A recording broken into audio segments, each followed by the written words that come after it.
எல்லாருக்கும் வணக்கம். இன்றைக்கி சூப்பரான கடலை மாவு வச்சு ஒரு போண்டா சூப்பராக செய்ய போகிறோம். எப்படி செய்யுதுன்னு பார்க்கலாம் வாங்க. இது டேஸ்ட் வைஸ் சூப்பராக இருக்கும். அப்போல்லாம் கல்யாணத்துலேருந்து எல்லா விசேஷத்துக்கும் இந்த மாதிரி போண்டாஸ் தான் செய்வாங்க. சாப்பிட ரொம்ப நல்லாயிருக்கும். எப்படி செய்கிறதுன்னு பார்க்கலாம் வாங்க. ஃபஸ்ட்டு ஒரு பவுல் எடுத்துக்கலாம். ஒரு கப் அளவுக்கு கடலை மாவு சேர்த்துக்கோங்க.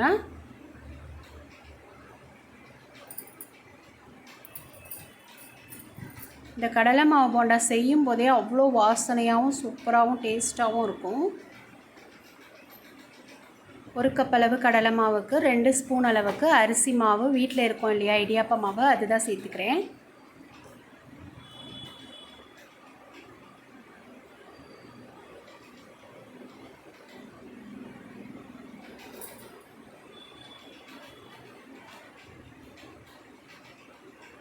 ஒரு பிஞ்ச் அளவுக்கு இட்லி சோடா மாவு சேர்த்துக்கலாம். சோடா மாவு கண்டிப்பாக சேர்க்கணும், அப்போ தான் நல்லா சாஃப்டாக வரும்.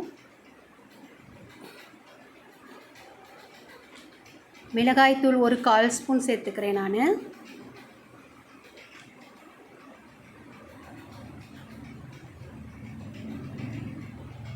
உப்பு ஒரு 1/2 ஸ்பூன் சேர்த்துக்கோங்க.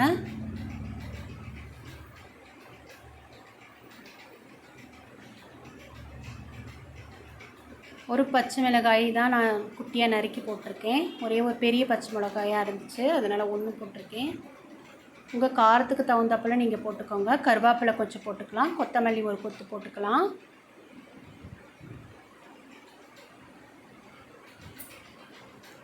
பெரிய சைஸ் வெங்காயம் 2 எடுத்து குட்டியாக நறுக்கி வச்சுருக்கேன், அதை சேர்த்துருங்க. வெங்காயம் எவ்வளோ போட்டாலும் இந்த போண்டாக்கு ரொம்பவே டேஸ்ட்டாக இருக்கும். இப்போ ஃபஸ்ட்டு நம்ம தண்ணி கலக்காமலே அந்த வெங்காய தண்ணியிலையே நம்ம நல்லா மிக்ஸ் பண்ணி கொடுத்துருங்க, எல்லாத்தையும் ஒன்றா சேர்த்து. அதுக்கப்புறமா தான் நம்ம மெதுவாக தண்ணி ஊற்றி மிக்ஸ் பண்ணணும். இப்போ நான் நல்லா மிக்ஸ் பண்ணி வச்சுட்டேன் பாருங்கள். இப்போது தண்ணியை கொஞ்சம் கொஞ்சமாக லைட்டாக தெளிச்சிக்கணும், நிறைய சேர்த்துறாதீங்க. ஏன்னா நம்ம வெங்காயம் போட்டிருக்கிறதுனால அதுலேயே தண்ணி இருக்கும். கொஞ்சம் கொஞ்சமாக லைட்டாக தெளித்து திட்டமான பக்குவத்துக்கு பிசைஞ்சு எடுத்துக்கோங்க. இந்த போண்டா ரொம்ப தண்ணியாக இருக்க வேண்டாம், கொஞ்சம் திக்காக இருந்தால் தான் நல்லாயிருக்கும்.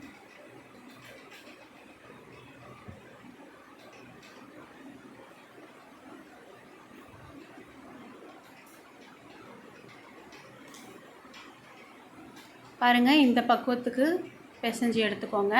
இப்போ இது அப்படியே ஒரு 10 நிமிஷம் இருக்கட்டும், போண்டா செய்ய ஆரம்பிச்சிடலாம். இப்போ பாருங்கள் எந்த அளவுக்கு பக்குவமாக இருக்குது. இந்த மாதிரி குட்டி குட்டியாக எடுத்து போட்டுக்கோங்க, எண்ணெயில் போடுறதுக்கு வாட்டமாக இருக்கும். எண்ணெய் நல்லா காஞ்சதுக்கப்புறம் இந்த மாதிரி போண்டா போட ஆரம்பிச்சிருங்க.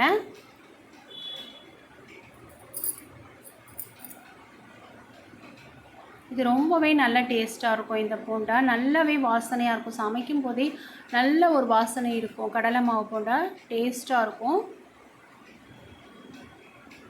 நம்ம கடைகள்லாம் நம்ம வாங்கி சாப்பிடுவோம் இல்லையா, ரொம்பவே டேஸ்ட்டாக இருக்கும். அதை நம்ம வீட்லேயும் எப்படி டேஸ்ட்டாக செய்கிறதுன்றது தான் நம்ம பார்க்குறோம். நம்ம ரொம்ப குறைஞ்ச குவான்டிட்டிலேயே நம்ம எவ்வளோ நல்லா செய்ய முடியுங்கிறத தான் நம்ம செஞ்சு காட்டிகிட்ருக்கோம்.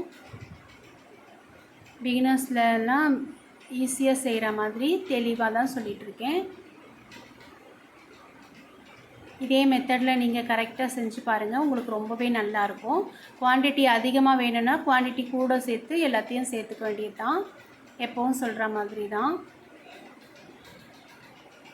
பாருங்கள், போண்டாவை மெதுவாக திருப்பி போட்டுட்டோம். இது சட்டுன்னு வெந்து வந்துடும், ரொம்ப டைம் எடுக்காது. இது ஸ்பீடாக வைக்க வேண்டாம், லோவில் வச்சு செய்யுங்க, அப்போ தான் ரொம்ப நல்ல டேஸ்ட்டாக மணமாக இருக்கும் இந்த போண்டா. பாருங்கள், ஃபுல்லாக லோ ஃப்ளேமில் தான் வச்சு செஞ்சுட்டுருக்கேன் நான். லோ டு மீடியமில் வைங்க, ஹை ஃப்ளேம் வைக்க வேண்டாம். எண்ணெய் காஞ்சதுக்கப்புறம் லோ ஃப்ளேமில் வச்சுருங்க.